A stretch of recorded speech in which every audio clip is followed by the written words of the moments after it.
Vote উৎসবে আর 3 দিনের অপেক্ষা, বাধা ডিঙিয়ে ভোটাধিকার প্রয়োগে দৃঢ় প্রত্যয় সাধারণ মানুষের।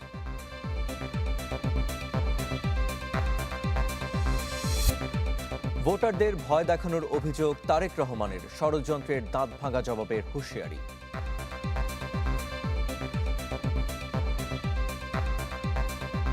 আমরা সকল ধর্মের ভাই বোনেরা ঐক্যবদ্ধভাবে এই 12 তারিখের নির্বাচনে যারা ষড়যন্ত্র করবে তাদেরকে আমরা দাঁত ভাঙা জবাব দেব ইনশাআল্লাহ। একবার দাঁড়িপাল্লাকে ক্ষমতায় আনার আহ্বান জামায়াত আমিরের, ইনসাফ প্রতিষ্ঠার অঙ্গীকার।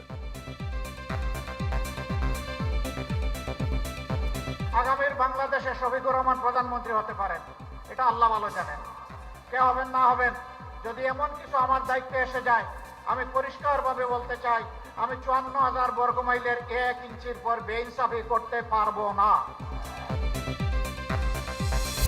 2 দিন বিরতির পর চট্টগ্রাম বন্দরে ফের লাগাতার ধর্মঘট, বহির্নোঙরেও কার্যক্রম বন্ধ রাখার ঘোষণা।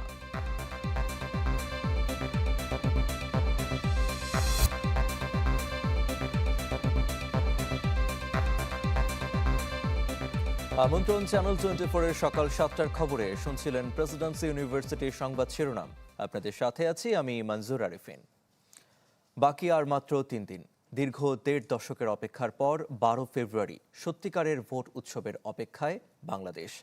সব বাধা ভয় পেছনে ফেলে নিজের ভোটাধিকার প্রয়োগে দৃঢ় প্রত্যয়ী ভোটাররা। কেন্দ্র দখল আর ভোট কারচুপির সংস্কৃতি মুছে দিয়ে জনতার বিজয়ের অপেক্ষায় সাধারণ মানুষ। আদ্দিন সজীবের রিপোর্ট, ক্যামেরায় ছিলেন সুকান্ত সরকার। গ্রামের এই সরল জীবনে রাজনীতির কঠিন আলাপ কম হলেও আছে ভোট দেওয়ার প্রবল আকাঙ্ক্ষা। 12 ফেব্রুয়ারির বহুকাঙ্ক্ষিত সংসদ নির্বাচনের জন্য প্রস্তুত কৃষক কৃষানীরাও। 15 বছর ধরে তো আমরা ভোট দিতে পারিনি, এবার আমরা যেরকম জমি ঠিক করছি এভাবে নির্বাচনের জন্য আমরা প্রস্তুত হয়ে গেছি। আমরা চাই সামনে একটা নির্বাচিত সরকার এসে সুন্দরভাবে দেশটা পরিচালনা হোক। দীর্ঘ প্রায় 1.5 দশকে ভোট না দেওয়ার আক্ষেপ ঘুষতে যাচ্ছে ভোটারদের। তাদের প্রত্যাশা, জুলাই অভ্যুত্থানে রক্তার্জিত নতুন রাজনৈতিক বাস্তবতায় এবার ভোট হবে উৎসবের। তাই ভোট কেন্দ্রে পেশি শক্তির পুরনো লড়াই দেখতে চান না তারা। আমগো নিজের ভোটে আমরা নিজে দিতে পারি না, এই বছর আমরা একটা ভোট দেবো, এটা আনন্দ ভর্তি লাগতেছে। এখন 2টা দল সমান না, যেরকম জামাত সেরকম ধানের শীষ লড়াই হইব, তুমুল লড়াই। নতুন করে ভোট হইব, এটা সবাই দিতে পারবো ভোট, এটা সবাই দিতে পারবো ভোট। রিকশা, গাড়ি চালক থেকে পেশাজীবী কিংবা ব্যবসায়ী, ভোটাধিকার প্রয়োগে মুখিয়ে আছেন সবাই।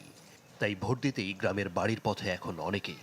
স্থানীয় এমপি প্রার্থীদের খোঁজখবর নিচ্ছেন, কারো মিষ্টি কথায় কিংবা টাকার বিনিময়ে নয়, শেষ মুহূর্তে আরও যাচাই করে দেখছেন প্রার্থীদের যোগ্যতা ও সততা। যথেষ্ট উৎসাহ। আমার যে বন্ধু বান্ধব যারা আছে সবাই অনেক আগেই চলে আসছে, তারাও ছুটি পাইছে, তো তারা সবাই একটা আগ্রহ কাজ করছে সবার মধ্যে যে ভোট দিতে যাব, তোরাও আই। ভয়ভীতি থাকার কথা না, সবাই যদি ভালোভাবে পরিচালনা করে তাহলে অবশ্যই ভোট কেন্দ্রে যেয়ে আমরা স্বাভাবিকভাবে ভোট দিতে পারবো। এবার ব্যালট বাক্সে বড় নিয়ামক 4.5 কোটি তরুণ ভোটার। তারা বলছেন এবারের নির্বাচন রাষ্ট্র সংস্কার ও নতুন বাংলাদেশ বিনির্মাণের। তাই ভোটের দিন একজনের ভোট অন্য কেউ দেওয়ার চেষ্টা করলে নীরব দর্শকের ভূমিকায় থাকতে রাজি নন তারা। পূর্বের যে কালচার বা সংস্কৃতিটা ছিল ভোট কেন্দ্র দখল করার মতো অপসংস্কৃতি, এটা আশা করি এবার আর হবে না। তরুণরা যেমন সচেতন, তেমনি অন্তর্বর্তীকালীন সরকারের পক্ষ থেকে অনেক অনেক পদক্ষেপ নেওয়া হয়েছে। তো আমার একটা ইচ্ছা আছে যে ভোট কেন্দ্রে গিয়ে ভোট দেব, তো আশা করা যায় এবছর কারচুপি হবে না। সাধারণ মানুষ মনে করেন কেবল সুষ্ঠু ভোট গ্রহণই যথেষ্ট নয়, নিশ্চিত করতে হবে প্রতিটি ভোটের নির্ভুল গণনা। জুলাই গণঅভ্যুত্থান পরবর্তী সময়ে ত্রয়োদশ জাতীয় সংসদ নির্বাচনে অর্ধশতাধিক রাজনৈতিক দল অংশ নিলেও মূল আলোচনায় বিএনপি এবং জামায়াতের 11 দলীয় নির্বাচনী ঐক্য। তবে ভোটার এবং বিশ্লেষকদের কেউ কেউ মনে করছেন এবারে ভোটের হাসি কার হবে তা অনেকটাই নির্ভর করছে 4.5 কোটি তরুণের ভোট কার দিকে পড়ছে। তরুণদের রাজনৈতিক সচেতনতাই এবার পাল্টে দিতে পারে ভোটের দিনের পুরনো চিত্র। আদ্দিন সজীব, চ্যানেল 24, ঢাকা। ভোটারদের ভয় দেখানোর অভিযোগ তুললেন বিএনপি চেয়ারম্যান তারেক রহমান। উত্তরাঞ্চলের নির্বাচনী জনসভায় তিনি বলেন, ধানের শীষের জয় নিশ্চিত জেনেই নির্বাচন নিয়ে এখনও ষড়যন্ত্র চলছে, যার দাঁত ভাঙা জবাবের হুঁশিয়ারি দেন তিনি। 71 ও 24-এর ধারাবাহিকতায় ধর্মীয় বিভাজনের ঊর্ধ্বে উঠে দেশ গড়ার বার্তাও দেন তারেক রহমান।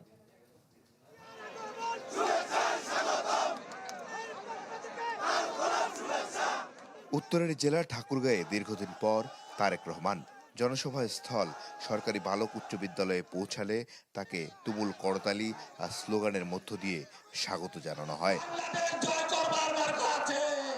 দলীয় নেতাকর্মী আর ভোটারদের উদ্দেশ্যে তারেক রহমান বলেন, স্বৈরাচার গেল 16 বছর শুধু নিজেদের স্বার্থ দেখেছে, এবার দেশ পুনর্গঠনের পালা। জানান, জনগণ তাদের কেড়ে নেওয়া অধিকার আগামী 12 ফেব্রুয়ারি ভোটে প্রয়োগ করবে। আশ্বাস দেন, ঠাকুরগাঁয়ে চিনিকল, রেশম কারখানা, বিমানবন্দর চালু ও পাবলিক বিশ্ববিদ্যালয় প্রতিষ্ঠার। পঞ্চগড় এবং ঠাকুরগাঁয় যে চিনিকল আছে, যে রেশম কারখানা আছে, পঞ্চগড়ে যে চা শিল্প আছে, এই শিল্পগুলোকে আবার আমরা গড়ে তুলতে চাই, যাতে করে এই এলাকার মানুষ বেকার না থাকে। দীর্ঘ 23 বছর পর টাঙ্গন নদীর পাড়ের জেলা ঠাকুরগাঁয়ে এলেন বিএনপি চেয়ারম্যান তারেক রহমান। এলাকার মানুষের যে সমস্যা ও দাবি দেওয়া তা পূরণের আশ্বাস দিয়েছেন। তবে ঠাকুরগাঁওবাসীর কাছে তার একটি প্রত্যাশা, আগামী 12 ফেব্রুয়ারি ধানের শীষের পক্ষে ভোট দিয়ে তারাও ধানের শীষকে বিজয়ী করবেন। ঠাকুরগাঁয়ের জনসভা শেষে হেলিকপ্টারে নীলফামারীতে যান বিএনপি চেয়ারম্যান। পৌরসভা মাঠের জনসভায় তিনি বলেন, ভোটারদের ভয় দেখানো হচ্ছে। হুঁশিয়ারি দেন, নির্বাচন নিয়ে ষড়যন্ত্র করা হলে দাঁত ভাঙা জবাবের। ঘোষণা দেন, রংপুর বিভাগে তিস্তা ব্যারেজের কাজ শুরু ও সৈয়দপুর বিমানবন্দরকে আন্তর্জাতিক রূপ দেয়ার। বাংলাদেশের কোন ভোটারকে যারা ভয় দেখাবে, যারা তাদেরকে বিভ্রান্ত করার চেষ্টা করবে, ইনশাআল্লাহ কারো সাথে যদি অন্যায় হয়ে থাকে, আমরা সকল ধর্মের ভাই বোনেরা ঐক্যবদ্ধভাবে এই 12 তারিখের নির্বাচনে যারা ষড়যন্ত্র করবে তাদেরকে আমরা দাঁত ভাঙা জবাব দেব ইনশাআল্লাহ। এরপর দিনাজপুরের বিরামপুরে সরকারি কলেজ মাঠে জনসভায় যোগ দেন তারেক রহমান। এই এলাকার মানুষের সাথে তার আত্মীয়তার সম্পর্ক উল্লেখ করে বলেন, দিনাজপুরের আম, লিচু, কাটারিভোগ চাল বিশ্বের সবখানে পৌঁছে দেয়া হবে। তুলে ধরেন নির্বাচনী প্রতিশ্রুতি। বলেন, বাংলাদেশের পরিচয় হবে মেধা দিয়ে, ধর্ম দিয়ে নয়। যে বাংলাদেশে আমরা মুসলমান হই, আমরা হিন্দু হই, আমরা আদিবাসী হই, আমরা খ্রিস্টান হই, আমরা বৌদ্ধ হই, আমাদেরকে সকলকে বিচার করা হবে আমাদের মেধা দিয়ে, আমাদের পরিচয় হবে আমাদের যোগ্যতা দিয়ে। আমরা এই রকম একটি বাংলাদেশ গড়তে চাই। উত্তরের এই 3 জেলা সফরের মধ্য দিয়ে এই অঞ্চলে আপাতত নির্বাচনী প্রচার শেষ করলেন তারেক রহমান। তার প্রত্যাশা, বিএনপি মনোনীত প্রার্থীরা নিয়ে আসবে কাঙ্ক্ষিত বিজয়। মাসুদুর রহমান, চ্যানেল 24, দিনাজপুর। সেনাবাহিনীকে কখনো রাজনৈতিক হাতিয়ার হিসেবে ব্যবহার করবে না বিএনপি। সাবেক সামরিক কর্মকর্তাদের সঙ্গে মত বিনিময়ে কথা বলেছেন দলটির চেয়ারম্যান তারেক রহমান। জানান, রাষ্ট্র ক্ষমতায় গেলে পিলখানা হত্যাকাণ্ডের দিনটিকে শোক দিবস হিসেবে পালন করবে তাদের দল। পুনর্বহাল করবে বিডিআরের নাম। জাতীয় নির্বাচনের আগে সশস্ত্র বাহিনীর অবসরপ্রাপ্ত কর্মকর্তাদের সাথে বিএনপি চেয়ারম্যানের এই মতবিনিময়। দিনভর উত্তরবঙ্গের 3 জেলায় নির্বাচনী সফর শেষে সভায় সস্ত্রীক যোগ দেন তারেক রহমান। ছিলেন সাবেক সামরিক কর্মকর্তাদের পরিবারের সদস্যরাও। দেশের জন্য জীবন দিতে অনুষ্ঠানে পিলখানা হত্যাকাণ্ড সহ শেখ হাসিনার শাসনামলে নিপীড়ন নির্যাতনের সুষ্ঠু বিচার দাবি করেন বক্তারা। আমাদের 57 শহীদ ফ্যামিলির একটাই চাহিদা, ভেরি সিম্পল, বিডিআর হত্যাকাণ্ডর সুষ্ঠু বিচার। তারেক রহমান নির্বাচনে কাঙ্ক্ষিত বিজয় অর্জন করলে আমাদের হারানোর গৌরব ফেরানোর লড়াই সহযাত্রী হবেন। প্রধান অতিথির বক্তব্যে বিএনপি চেয়ারম্যান জানান, রাষ্ট্র ক্ষমতায় গেলে সেনাবাহিনীকে রাজনৈতিক স্বার্থে ব্যবহার করতে দেয়া হবে না। রাজনীতির চাদরে যাতে পেশাদারিত্ব আচ্ছাদিত না হয়ে যায়, এ ব্যাপারে সেনাবাহিনীর প্রতিটি কর্মকর্তা এবং সদস্যকে অবশ্যই অত্যন্ত সচেতন থাকা জরুরি। বাংলাদেশ জাতীয়তাবাদী দল সরকার গঠনে সক্ষম হলে সেনাবাহিনীকে অবশ্যই কোনোভাবেই রাজনৈতিক স্বার্থে ব্যবহার করতে দেওয়া হবে না। পিলখানা হত্যাকাণ্ডকে পরিকল্পিত দাবি করে দিনটিকে জাতীয় শোক দিবস পালনের কথা বলেন তারেক রহমান। জানান, দেশ সেবার সুযোগ পেলে বিডিআরের নাম পুনর্বহাল করবে তাদের দল। মুক্তিযুদ্ধের স্মৃতি বিজড়িত বিডিআর এর নাম পুনর্বহাল করতে চাই। ভবিষ্যতে যাতে কখনোই এই ধরনের ঘটনা না ঘটে সেই লক্ষ্যে সেনাবাহিনীর সঙ্গে আলোচনা করে বিডিআর পিলখানা সেনা হত্যাযজ্ঞের দিবসটিকে শহীদ সেনা দিবস অথবা সেনা হত্যাযজ্ঞ দিবস অথবা জাতীয় শোক দিবস হিসেবে ঘোষণা করার পরিকল্পনা আমাদের রয়েছে। রাষ্ট্র ক্ষমতার সুযোগ পেলে সেনাবাহিনীর সব দাবি পর্যায়ক্রমে বাস্তবায়নের অঙ্গীকারও করেন বিএনপি চেয়ারম্যান। নিজেদেরকে সতর্ক। শাহনেওয়াজ বাবলু, চ্যানেল 24, ঢাকা। দেশের উন্নয়নে একবার দাঁড়িপাল্লাকে ক্ষমতায় আনতে জনগণের প্রতি আহ্বান জানিয়েছেন জামায়াতে ইসলামীর আমির ডক্টর শফিকুর রহমান। সিলেট বিভাগে নির্বাচনী সমাবেশে তিনি আহ্বান জানান। বলেন, প্রধানমন্ত্রী হতে পারলে দেশের প্রতি ইঞ্চি মাটিতে ন্যায় ও ইনসাফ প্রতিষ্ঠা করা হবে। রাজনীতির হাতেখড়ি যে শহর থেকে সে শহরে নির্বাচনের আগে ঢাকার বাইরে শেষ জনসভা জামায়াত আমিরের। দলীয় প্রধানের আগমন ঘিরে সকাল থেকে উৎসুক নেতাকর্মীদের ভিড় ঐতিহাসিক সিলেট আলিয়া মাদ্রাসা মাঠে।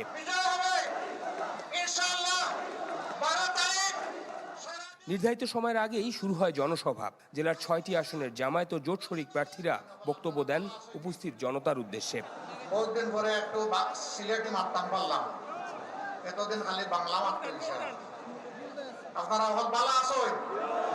এই সিলেটের আমি সন্তান, আপনাদের বুকেই আমি লালিত হয়েছি, বড় হয়েছি। নিজের আঞ্চলিক ভাষায় বক্তব্য শুরু করেন জামায়াতের আমির। তুলে ধরেন সিলেট নিয়ে উন্নয়ন পরিকল্পনার কথা। সিলেটের সকল জায়গায় এখনো গ্যাস পৌঁছে নাই। বলেন, চাঁদাবাজি বন্ধ হলে 5 বছরে দেশের চেহারা বদলে যাবে। আল্লাহ তাআলা যদি আমাদেরকে এই দেশের সেবকের দায়িত্ব দেন, 1 ইঞ্চি মাটির উপরে কেউ আর চাঁদাবাজির হাত বাড়ানোর সাহস করতে পারবে না ইনশাআল্লাহ। আমরা যদি সুযোগ পাই, আল্লাহ তাআলা যদি আমাদেরকে সুযোগ দেন, কারো ঘুষ নেওয়ার প্রয়োজন হবে না এবং ঘুষ খাওয়ার সাহস হবে না। আর প্রধানমন্ত্রী যদি হতে পারেন তাহলে দেশে ইনসাফ প্রতিষ্ঠার অঙ্গীকার করেন ডাক্তার শফিকুর রহমান। এখানে বলা হয়েছে আগামীর বাংলাদেশে শফিকুর রহমান প্রধানমন্ত্রী হতে পারেন। এটা আল্লাহ ভালো জানেন, কে হবেন না হবেন। যদি এমন কিছু আমার দায়িত্বে এসে যায়, আমি পরিষ্কারভাবে বলতে চাই, আমি 54,000 বর্গমাইলের 1 ইঞ্চির পর বেইনসাফি করতে পারবো না। প্রতি ইঞ্চি মাটি তখন আমার কাছে তার পাওনা বুঝে নেবে আমার কাছ থেকে। উত্তরবঙ্গ থেকে শুরু করে দেশের নানা প্রান্ত ঘুরে সিলেট জেলায় এসে শেষ হলো জামায়াতের নির্বাচনী প্রচারণা রাজধানীর বাইরে। জামায়াতের আমির মঞ্চ থেকে ঘোষণা দিলেন এই অঞ্চলের মানুষের জন্য জামায়াতের নেওয়া বিভিন্ন উন্নয়ন পরিকল্পনার কথা।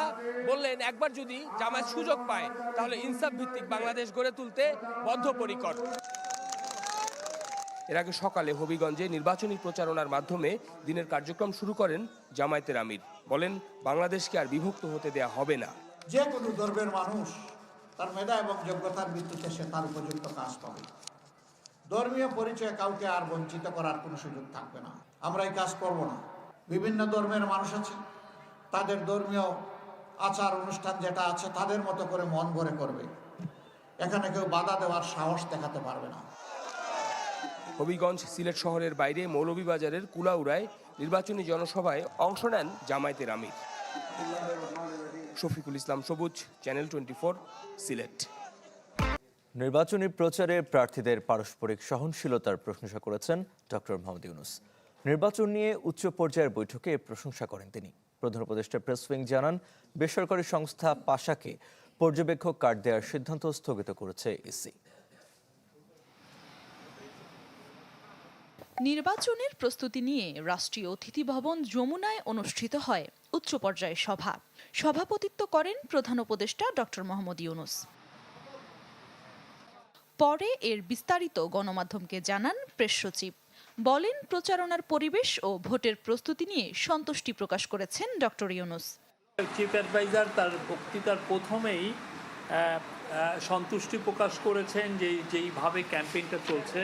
তিনি বলেছেন, সারা দেশে উৎসাহ, উদ্দীপনা, শান্তিপূর্ণ ও সৌহার্দ্যপূর্ণ পরিবেশে নির্বাচনের প্রচারণা চলছে। তিনি জানান, এবারের ভোট ইতিহাসে স্মরণীয় হয়ে থাকবে বলে আশা করছেন প্রধান উপদেষ্টা, যেখানে পরিবার নিয়ে আনন্দের সাথে ভোট দিবেন নারীরা। উনি বলেছেন, ভোট উৎসব মুখর হবে এবং সেই জন্য এবং এটাকে যে করেই হোক সেফ এটা সেফ হবে, উনি আশা করছেন এটা সেফ হবে। নারীরা আনন্দের সাথে ভোট দিবেন, পুরো পরিবার একসাথে ভোট উৎসবে যোগ দিবে। সাংবাদিকদের প্রশ্নে প্রেস উইং জানায়, বেসরকারি সংস্থা পাশাকে পর্যবেক্ষক কার্ড দেওয়ার সিদ্ধান্ত স্থগিত করেছে ইসি। একটা এনজিও তারা 10,000 নির্বাচনী পর্যবেক্ষক নিয়োগ করবে এটা বলেছিল। ইলেকশন কমিশন থেকে তাদের বিষয়ে খোঁজখবর নেওয়া হয়েছে। খোঁজখবর নিয়ে তাদের সক্ষমতা সম্পর্কে ইলেকশন কমিশন নিশ্চিত হতে পারেনি, এই জন্য তাদেরকে পর্যবেক্ষক কার্ড বিতরণ করা স্থগিত করা হয়েছে। নির্বাচন সুরক্ষা অ্যাপ পুরোপুরি চালুর কথা তুলে ধরা হয় সংবাদ সম্মেলনে। খুবই পরীক্ষিত এবং এটা খুব এফেক্টিভ। উম্মেহানি আইরিন, চ্যানেল 24।